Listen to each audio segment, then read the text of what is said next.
स्वागत है आपका 12th क्लास राजनीति विज्ञान ऑनलाइन क्लासेस में। आज पढ़ने बेटा अपन खंड में इकाई 4 पाठ 2 संयुक्त राष्ट्र संघ संगठन विश्व शांति में योगदान। बहुत ही महत्वपूर्ण चैप्टर है बेटा आपका। बोर्ड में 2-3 बार इस चैप्टर में से प्रश्न बन चुका है। सुरक्षा परिषद का संगठन समझाइए, सुरक्षा परिषद के कार्यों का वर्णन कीजिए। तीसरी बार संयुक्त राष्ट्र संगठन के उद्देश्य बताते हुए इसके संगठन का वर्णन कीजिए। तो बेटा जो आपका टॉपिक है, ये चैप्टर है, बहुत महत्वपूर्ण है। निबंधात्मक प्रश्न हर साल आपके इस चैप्टर में से बन रहा है। तो आज हम संयुक्त राष्ट्र संघ के संगठन, इसके कार्य, इसके उद्देश्य पढ़ेंगे, चर्चा करेंगे, जिससे कि हम सभी को विदित है बेटा। द्वितीय विश्व युद्ध हुआ 1939 से 1945 तक। 1945 में अमेरिका द्वारा जापान के 2 नगरों हिरोशिमा और नागासाकी पर 2 परमाणु बम गिराए गए और इसी के साथ द्वितीय विश्व युद्ध का समापन हुआ। लेकिन इसके साथ ही विश्व में चर्चा उठने लगी कि ऐसा संगठन होना चाहिए जो विश्व में शांति स्थापित कर सके। जैसा कि चर्चिल, ब्रिटेन के भूतपूर्व प्रधानमंत्री ने उस समय कहा था, हथियारों की लड़ाई से बेहतर है जुबानी जंग। एक ऐसा मंच बने जहां दुनिया के सारे देश एकत्रित हो और एक दूसरे का सिर खाए, न कि एक दूसरे का सिर कलम करें। और संयुक्त राष्ट्र संघ की स्थापना विश्व में शांति स्थापित करने के लिए 24 अक्टूबर 1945 ईस्वी में हुई। बेटा पहला प्रश्न आपका यहीं पर बन गया है, संयुक्त राष्ट्र संघ स्थापना दिवस कब मनाया जाता है? संयुक्त राष्ट्र संघ स्थापना दिवस मनाया जाता है 24 अक्टूबर को। इसके जो मूल संस्थापक सदस्य थे बेटा 51 थे। भारत भी इनमें से एक था। दुनिया के 5 बड़े राष्ट्र अमेरिका, ब्रिटेन, चीन, फ्रांस और रूस इसमें सम्मिलित थे, जिसको अपन इस प्रकार याद कर सकते हैं, ABCFR। अमेरिका, ब्रिटेन, चीन, फ्रांस और रूस, ABCFR। वर्तमान में संयुक्त राष्ट्र के जो सदस्य हैं वो 194 है। संयुक्त राष्ट्र संघ के चार्टर में बेटा 111 अनुच्छेद है, जिसमें इसके संगठन, शक्तियां और इसके कार्यों का उल्लेख मिलता है। तो सबसे पहले अपन चर्चा करते हैं संयुक्त राष्ट्र संघ के लक्ष्यों के बारे में बात करते हैं। संयुक्त राष्ट्र संघ का पहला लक्ष्य था विश्व को युद्ध की विभीषिका से बचाना। दूसरा था मानव के लिए समान अधिकार स्थापित करना, चाहे स्त्री, पुरुष, बच्चे, सभी के लिए। परस्पर राष्ट्रों के मध्य होने वाले संधियों के लिए आधार और मित्रतापूर्ण संबंध कायम करना और सभी प्रकार की सामाजिक उन्नति और विश्व के लोगों को बेहतर अच्छा जीवन स्तर प्रदान करना। अब संयुक्त राष्ट्र संघ के उद्देश्य बहुत ही महत्वपूर्ण। पहला, विश्व में अंतरराष्ट्रीय शांति स्थापित करना। संयुक्त राष्ट्र संघ का जो मुख्य उद्देश्य था बेटा विश्व में शांति स्थापित करना था। दूसरा था आर्थिक, सामाजिक, सांस्कृतिक और सभी प्रकार की समस्याओं को सुलझाना। विश्व स्तर पर जो अर्थव्यवस्था से संबंधित समस्याएं हैं, सामाजिक समस्याएं, जातिवाद, लिंग, सांस्कृतिक समस्याएं हैं, उन सब समस्याओं को सुलझाना। इससे नेक्स्ट बेटा समान अधिकारों के लिए आदर एवं मित्रतापूर्ण संबंध कायम करना। जो इसके राष्ट्र है, जो इसके सदस्य राष्ट्र, उन सबके प्रति समान अधिकार और मित्रतापूर्ण संबंधों को कायम करना। इन सभी के लिए एक सुव्यवस्थित केंद्र बनाना जहां से इन सभी कार्यों का संचालन हो सके।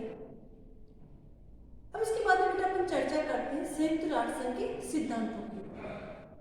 पहला सिद्धांत है सभी सदस्यों की प्रभुसत्ता अर्थात संप्रभुता, निर्णय लेने की शक्ति, उसका सम्मान करना। अब सभी सदस्यों को चार्टर के अनुसार जो प्रतिबंध लगाए गए हैं उनका पालन करना।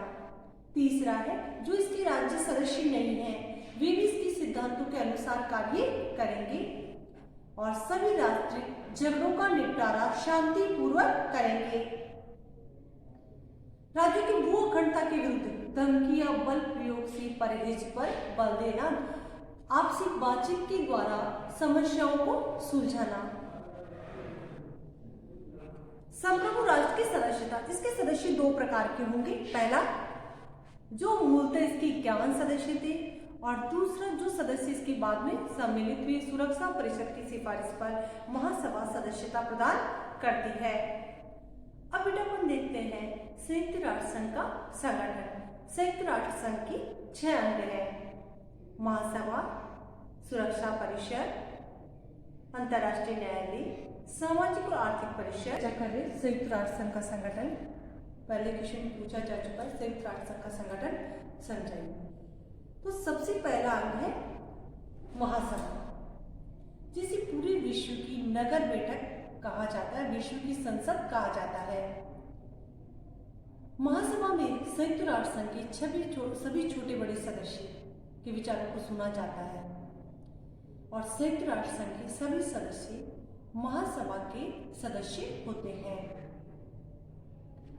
लेकिन यह है कि कोई भी सदस्य राष्ट्र महासभा में 5 से अधिक प्रतिनिधि नहीं भेज सकता।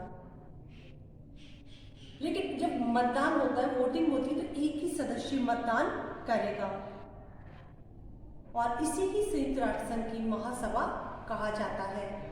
वास्तव में महासभा कोई समस्या रखने तथा अन्याय के खिलाफ आवाज उठाने वाला एक अंतर्राष्ट्रीय मंच है, जहां पर कोई भी देश अपनी समस्या रख सकता है। एक अंतर्राष्ट्रीय मंच महासभा उसे प्रदान करती है। महासभा की शक्तियां और कार्य। सबसे पहला है अंतर्राष्ट्रीय शांति और सुरक्षा से संबंधित मसलों पर विचार विमर्श करना। किसी भी देश की शांति भंग होती है तो अंतर्राष्ट्रीय जो समस्या है महासभा में ला सकता है, वहां पर इस पर विचार विमर्श होगा, इस पर समाधान के लिए निर्णय लिया जाएगा। दूसरा है निरीक्षण कार्य। महासभा निरीक्षण का कार्य करती है। तीसरा बजट पास करना, जो संयुक्त राष्ट्र संघ का बजट है पास करने का कार्य महासभा करती है। इसके अलावा संयुक्त राष्ट्र संघ के अंगों के जो चुनाव होते हैं वो सभी कार्य भी महासभा के द्वारा किए जाते हैं। यूएनओ चार्टर जो इसका संविधान है, इसमें संशोधन का कार्य भी महासभा करती है। फिर इसके बाद में अपन बात करते हैं महासभा का संगठन। महासभा संयुक्त राष्ट्र संघ की शीर्ष संस्था है, शीर्ष यानी सर्वोच्च, जहां इसके चुनाव अपने नियम और प्रक्रियाएं हैं। या ये ऐसा अंग जहां न कोई मेहमान है न कोई मेजबान है, क्योंकि सभी सदस्य समान हैं। महासभा एक वर्ष के लिए अपना सभापति चुनती है। ये वह व्यक्ति अपनी योग्यता के आधार पर चुना जाता है, उसे गोपनीय मत द्वारा चुना जाता है। बेल्जियम के मिस्टर पॉल स्पोक महासभा के प्रथम सभापति थे और इन्होंने 10 जनवरी 1946 को महासभा की प्रथम बैठक की अध्यक्षता की थी। और इसमें यह भी ध्यान रखा जाता है कि जो अध्यक्ष होता है किसी छोटे सदस्य राष्ट्र देश से लिया जाता है। अध्यक्ष की सहायता के लिए चीफ टी कैबिनेट होता है। इसके अलावा अफसरों का अवर सचिव होता है। महासभा में 17 उपाध्यक्ष होते हैं जो विभिन्न क्षेत्रों का प्रतिनिधित्व करते हैं। 7 स्थायी समितियां होती है कार्य का समापन करने के लिए। महासभा का सत्र, महासभा की बैठक प्रत्येक वर्ष में सितंबर महीने के तीसरे मंगलवार को नियमित रूप से होती है। प्रत्येक वर्ष सितंबर महीने के तीसरे मंगलवार को महासभा की बैठक होती है। सुरक्षा परिषद की महासभा या संयुक्त राष्ट्र के बहुमत सदस्यों की प्रार्थना पर इसका एक विशेष सत्र बुलाया जा सकता है। लेकिन अगर विशेष सत्र बुलाया गया तो उस सत्र की अध्यक्षता के लिए एक अलग सदस्य चुना जाएगा। हालांकि संयुक्त राष्ट्र संघ में सुरक्षा परिषद सबसे शक्तिशाली अंग है, लेकिन 1955 में स्थापित एक विशेष प्रक्रिया के अंतर्गत यदि सुरक्षा परिषद वीटो यानी एक निषेधाधिकार होता है, एक विशेष शक्ति प्राप्त होती है। जो स्थायी सदस्य हैं सुरक्षा परिषद के 5, उनको एक विशेष शक्ति प्राप्त होती है। उस वीटो के प्रयोग से, विशेष शक्ति से विश्व में शांति स्थापना में बाधक बनते हैं तो 24 घंटे में महासभा की विशेष बैठक हो सकती है और विश्व शांति के लिए जो निर्णय महासभा लेगी उसे सुरक्षा परिषद को भी मानना होगा। इसलिए वर्तमान में इस 1950 में स्थापित विशेष प्रक्रिया वाले शांति प्रस्ताव के बाद में महासभा की जो शक्तियां हैं वह बढ़ गई है। महासभा का मूल्यांकन, महासभा की भूमिका का मूल्यांकन करते समय स्टोक ने कहा था कि अंतर्राष्ट्रीय शांति एवं सुरक्षा के प्रश्नों पर महासभा व्यवहारिक रूप से मुख्य स्वरूप प्राप्त करने के योग्य हो गई है, ये सचमुच विलक्षण है। और 1950 में पारित शांति प्रस्ताव के बाद महासभा की शक्ति और भूमिका में आश्चर्यजनक परिवर्तन हुए, इसकी शक्तियों में बढ़ोतरी हुई है और आज महासभा विश्व में शांति स्थापना के लिए प्रयासरत है। फिर हम बेटा इसके दूसरे संगठन की बात करते हैं।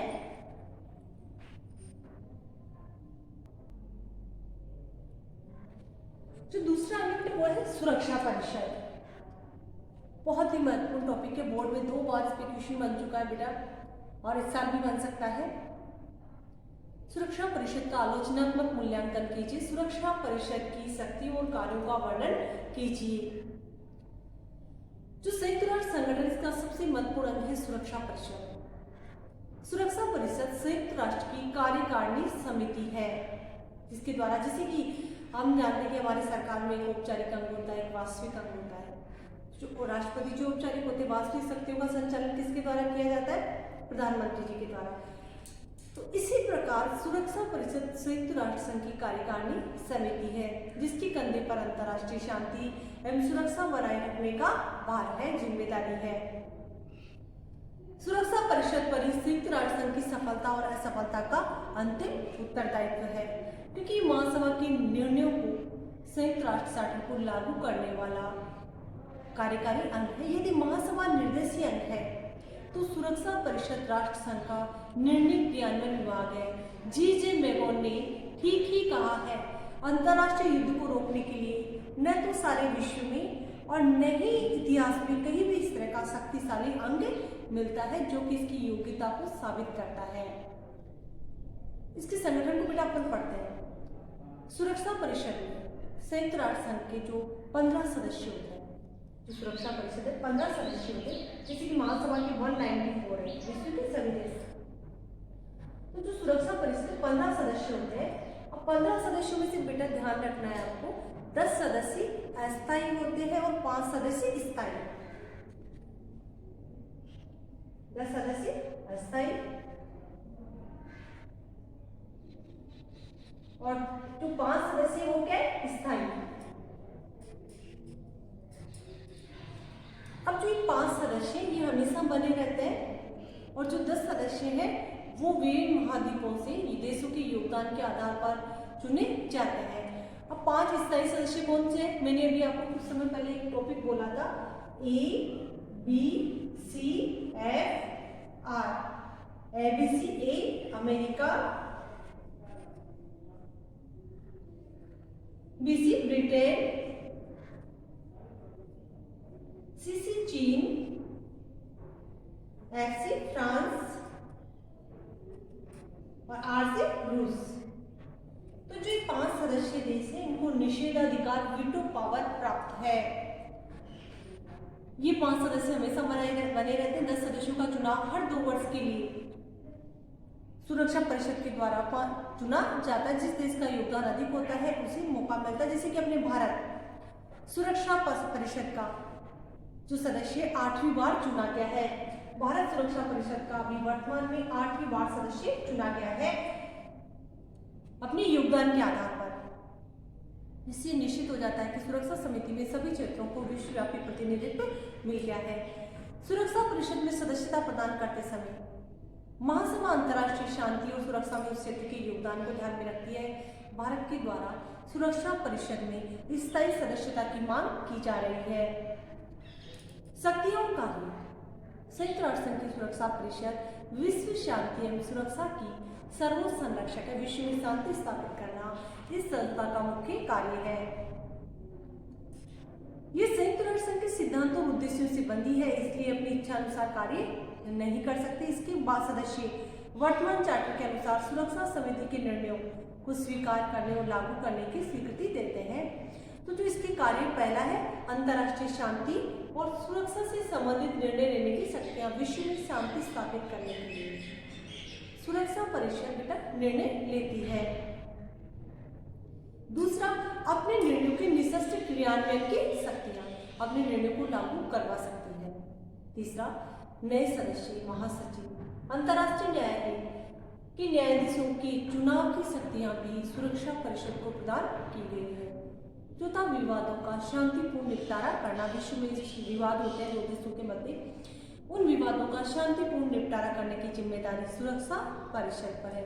तो इस तरह सुरक्षा परिषद संयुक्त राष्ट्र संघ का एक बहुत ही महत्वपूर्ण अंग है। आलोचनात्मक मूल्यांकन। अब इसकी कमियां। सुरक्षा परिषद अपनी विस्तृत शक्तियों के आधार पर संयुक्त राष्ट्र संघ का सबसे महत्वपूर्ण अंग माना जाता है और अति संवेदनशील अंग माना गया। किंतु 1950 के बाद सामान्यतः इस आधार पर आलोचना का केंद्र बन गया कि संयुक्त राष्ट्र के चार्टर के अंतर्गत जिस भूमिका को निभाने की जिम्मेदारी इसके कंधों पर आई थी, वो उस भूमिका को पूरी तरह निभा नहीं पाया। पाल्मर और पार्किंस के अनुसार सुरक्षा परिषद संयुक्त राष्ट्र की केंद्रीय एजेंसी के रूप में कल्पना की गई थी, परंतु ये अपनी अपेक्षित भूमिका नहीं निभा पाया क्योंकि जो इसके सदस्यों की वीटो पावर प्राप्त है स्थायी सदस्यों को, तो वो अपने से जो समर्थित देश है उनके लिए इसका प्रयोग करते हैं और विश्व में शांति स्थापना में बाधा उत्पन्न करते हैं। आज सुरक्षा परिषद को बेटा वैश्विक संदर्भ में जो स्थायी सदस्य संख्या है वो बढ़ाने की आवश्यकता है। भारत, जर्मनी, जापान, ब्राजील जैसे देशों को सुरक्षा परिषद में स्थायी सदस्यता प्रदान करनी चाहिए ताकि सुरक्षा परिषद अधिक लोकतांत्रिक हो सके, अधिक न्यायपूर्ण हो सके। सुरक्षा परिषद बेटा आपके बोर्ड में 2 बार पूछा जा चुका है, बहुत ही महत्वपूर्ण टॉपिक है। इसके बाद में जो तीसरा अंग है वह है अंतर्राष्ट्रीय न्यायालय। चार्टर के अनुच्छेद 92 में कहा गया है कि अंतर्राष्ट्रीय न्यायालय संयुक्त राष्ट्र संघ का मुख्य अंग है जिसका मुख्यालय पोलैंड के हेग नगर में है। 1 नंबर के क्वेश्चन में बेटा पूछा जा चुका है कि संयुक्त राष्ट्र संघ का मुख्यालय कहाँ, संयुक्त राष्ट्र संघ अंतर्राष्ट्रीय न्यायालय का मुख्यालय कहाँ पर स्थित है? पोलैंड के हेग नगर में। 1 नंबर के क्वेश्चन में आपको ये आंसर लिखना था, अंतर्राष्ट्रीय न्यायालय पोलैंड के हेग नगर में। तो संयुक्त राष्ट्र संघ के जो सदस्य अपनी झगड़ों का निपटारा अंतर्राष्ट्रीय न्यायालय में कर सकते हैं, इसके लिए उन्हें एक समझौता करना पड़ेगा कि संयुक्त राष्ट्र संघ में सदस्य अंतर्राष्ट्रीय न्यायालय और विश्व पर निर्णयों को जिनमें की स्वयं भी शामिल है मानने के लिए प्रतिबद्ध होंगे। इसके निर्णयों को मानना पड़ेगा। अब इसकी संरचना। संयुक्त राष्ट्र संघ के अंतर्राष्ट्रीय न्यायालय में 15 न्यायाधीश होते हैं जो कि अंतर्राष्ट्रीय कानून में मान्य योग्यता के विधिवेता या उच्च अदालती कार्यालय में नियुक्ति के लिए अपने अपने देशों में आवश्यक योग्यता वाले लोगों में से चुने जाते हैं। महासभा और सुरक्षा परिषद एक दूसरे से बिल्कुल स्वतंत्र न्यायालय के सदस्य बनने के लिए आवश्यक उम्मीदवारों की नियुक्ति करते हैं। न्यायाधीशों का कार्यकाल 9 वर्ष होता है और हर 3 वर्ष के बाद में 3 वर्ष के बाद 5 न्यायाधीश सेवानिवृत्त हो जाते हैं और उनके स्थान पर पुनः उन न्यायाधीशों का चुनाव कर लिया जाता है। आपकी जानकारी के लिए बता दूं बेटा, भारत के जस्टिस दलवीर भंडारी वर्तमान में अंतर्राष्ट्रीय न्यायालय में न्यायाधीश है जो कि जोधपुर से संबंधित है। अब जो संयुक्त राष्ट्र संघ की शक्तियां हैं इसको 2 भागों में बांटा गया है, अनिवार्य क्षेत्राधिकार और ऐच्छिक क्षेत्राधिकार, और तीसरा बेटा सलाहकारी क्षेत्राधिकार। जो बेटा ऐच्छिक क्षेत्राधिकार है इसमें है कि कोई भी राज्य संयुक्त राष्ट्र संघ के अंतर्राष्ट्रीय न्यायालय में अपने निर्णयों को, अपने विवादों को ला सकते हैं, लेकिन उन पर कोई प्रतिबंध नहीं है कि वो अनिवार्य रूप से जो अंतर्राष्ट्रीय न्यायालय है इसी में अपने विवादों को लेकर के आए, वो अपने मुकदमे खुद भी सुलझा सकते हैं। दूसरा अनिवार्य क्षेत्राधिकार, अनुच्छेद 30 के अनुसार राज्य निम्नलिखित प्रकार के मुकदमों में इसके क्षेत्राधिकार को अनिवार्य मान सकते। पहला, संधि की व्याख्या। दूसरा, अंतर्राष्ट्रीय कानून संबंधी प्रश्न पर। तीसरा, कोई भी वास्तविकता जो स्थापित हो चुकी हो अंतर्राष्ट्रीय दायित्व की शाखा बन जाएगी। इसके अलावा अंतर्राष्ट्रीय प्रतिबंध को भंग करने की स्थिति में क्षतिपूर्ति उस राष्ट्र को देनी होगी। सलाहकारी क्षेत्राधिकार, अंतर्राष्ट्रीय न्यायालय के पास महासभा, सुरक्षा समिति तथा महासभा द्वारा स्थापित की गई दूसरी विशिष्ट एजेंसियों को कानूनी प्रश्नों पर सलाह देने की शक्ति भी प्राप्त है। लेकिन सलाह लेने के लिए कोई बाध्य नहीं है। अगर सलाह कोई अभी मानता है तो वो उसे सलाह देगा, लेकिन सलाह देने के लिए कोई बाध्यता नहीं है। फिर इसके अगले अंक की अपन बात करते हैं बेटा न्यास परिषद। संयुक्त राष्ट्र संघ के चार्टर के अनुच्छेद 7 में संयुक्त राष्ट्र की न्यास परिषद इसके 6 प्रमुख अंगों में से है। यद्यपि इसी संयुक्त राष्ट्र संघ में सामान्य जगह प्राप्त है, फिर भी अधीनस्थ संघ है, महासभा के अधीनस्थ ये कार्य करता है। महासभा के सहायक अंग के रूप में ये असामरिक भूपृष्ठ क्षेत्रों की प्रशासन का निरीक्षण और सामरिक क्षेत्रों में मामले में सुरक्षा समिति की सहायक अंग के रूप में कार्य करती है। 1994 के बाद से इसका वैधानिक अस्तित्व समाप्त हो चुका है, क्योंकि वर्तमान में इसके पास कोई सक्रिय कार्य नहीं है। फिर बेटा अपन बात करते हैं आर्थिक और सामाजिक परिषद की। जो संयुक्त राष्ट्र संघ की सामाजिक और आर्थिक परिषद है, विश्व स्तर पर गरीबी मिटाने, कुपोषण मिटाने, शिक्षा के क्षेत्र में शिक्षा स्तर बढ़ाने, विश्व में अंतर्राष्ट्रीय शांति स्थापित करने में महत्वपूर्ण योगदान देते हैं। फिर इसका जो छठा अंग है बेटा सचिवालय। वर्तमान करें सचिवालय की। सचिवालय संयुक्त राष्ट्र संघ के मुख्य अंगों में से एक है। ये संयुक्त राष्ट्र संघ का मुख्यालय है। संयुक्त राष्ट्र संघ के अन्य संगठनों और एजेंसियों के द्वारा बनाए गए प्रोग्रामों और नीतियों को प्रशासनिक और समन्वित करता है। इसके अलावा जो कार्य संयुक्त राष्ट्र के अन्य किसी अंग को नहीं दिया गया, वो सभी कार्य सचिवालय के द्वारा किए जाते हैं। संयुक्त राष्ट्र के जो महासचिव हैं वर्तमान में है एंटोनियो गुटेरेस। तो बेटा जो संयुक्त राष्ट्र का संगठन पूछा जाता है, तो संयुक्त राष्ट्र के संगठन में संयुक्त राष्ट्र की महासभा, सुरक्षा परिषद, अंतर्राष्ट्रीय न्यायालय, न्यास परिषद, आर्थिक सामाजिक परिषद और सचिवालय। अब अपन बात करते हैं संयुक्त राष्ट्र संघ से संबंधित कुछ विशेष एजेंसियां हैं जो संयुक्त राष्ट्र संघ से संबंधित कार्य करती है। जैसे सबसे पहले यूनेस्को की बात करते हैं। यूनेस्को का पूरा नाम है United Nations educational, scientific and culture. शिक्षा के क्षेत्र में, वैज्ञानिक गतिविधियों को आगे बढ़ाने में और सांस्कृतिक कार्यों को आगे बढ़ाने में, सांस्कृतिक समन्वय स्थापित करने में यह कार्य कर रहा है।